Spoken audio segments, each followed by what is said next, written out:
kecekel neh aku. Sabar. Duduk manis. Aduh. Cilaka adik guru tindak kaya ora omong-omong. Aku kaget arep menggok kaya disaut Bagong. Wis ketangkep pindho kaya mesti ora jerah kowe. Ora jerah kowe. Parat kowe ya.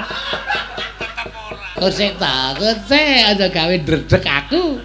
Aku ki ra melu-melu. Sing nibake Guntur Geni Guntur Angin mau adik guru, sing nibake Cis Jaludara mau ya adik guru. Aku ngerti ta, kita ngerti ta ulun mung teko nang mburi. Ora melu apa-apa ketok sikep ki. Ulun ki jane seneng ngomong karo kita, ning kita ki nek jak omongan mesti blender dono, blender dene. Ora dicekeli kok. Ah mesti blender dono, blender dene. Nek dicekeli ora bakal blender. Ngono kuwi. Ngene gemantung karo sing dijak omong. Belum nyekeli apa ora? Aduh piye? Hah? Ulun mboyang ngerti. Ngombe obat ngono. Ngomong karo watuk ora ngombe obat ora. Wah, ya wis ben ya.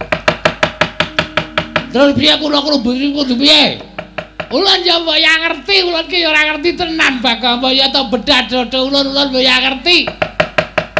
Wah, wis kudu nandi meneh. Pukulun Bathara Guru mabur kaya ngono. Lah kowe arep nututi piye? Lah kok sik kita iki ra ya iso mabur to. Kaya mau kita ki nututi ulun mabur. Woi, jandeng lali aku.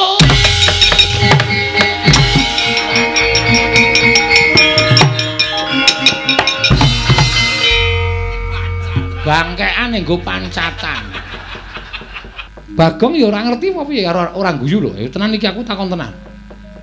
Bagong, terutama Bagong, ngerti ora? Masalah napa?